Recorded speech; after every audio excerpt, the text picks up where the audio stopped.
বলিউডের কিং খানের নতুন সিনেমা কিং নিয়ে ইতোমধ্যেই তুমুল আলোচনা শুরু হয়েছে। শুটিং সেটে বিজয়া দশমীর বিশাল উৎসব, শত শত শিল্পী, আর তার মাঝেই বাবা মেয়ের দুর্দান্ত অ্যাকশন। এমনকি নিজের স্টান্ট নিজেই করেছেন সোহানা খান। ভারতীয় গণমাধ্যম বলিউড হাঙ্গামার প্রতিবেদনে বলা হয়েছে, এই দৃশ্যটি নির্মাণ করা হয়েছে বিজয়া দশমীর উৎসবের পটভূমিতে। এই দৃশ্য ধারণ করতে টানা ৮ রাত ধরে শুটিং করা হয়েছে।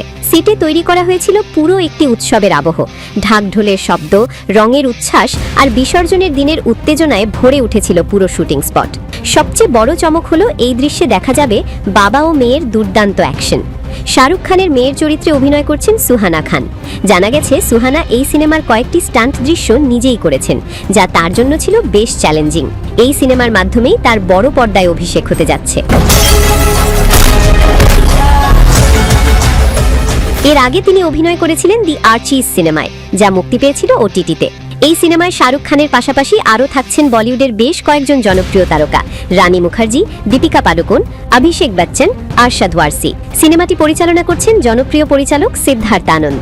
পরিচালকের মতে সিনেমাটি মুক্তির পরিকল্পনা করা হয়েছে 2026 সালের বড়দিনে, অর্থাৎ ক্রিসমাস সিজনেই দর্শকরা দেখতে পারবেন শাহরুখের নতুন চমক। তাহলে বোঝাই যাচ্ছে, অ্যাকশন, আবেগ এবং বাবা মেয়ের সম্পর্ক সব মিলিয়ে কিং হতে যাচ্ছে বলিউডের অন্যতম বড় সিনেমা।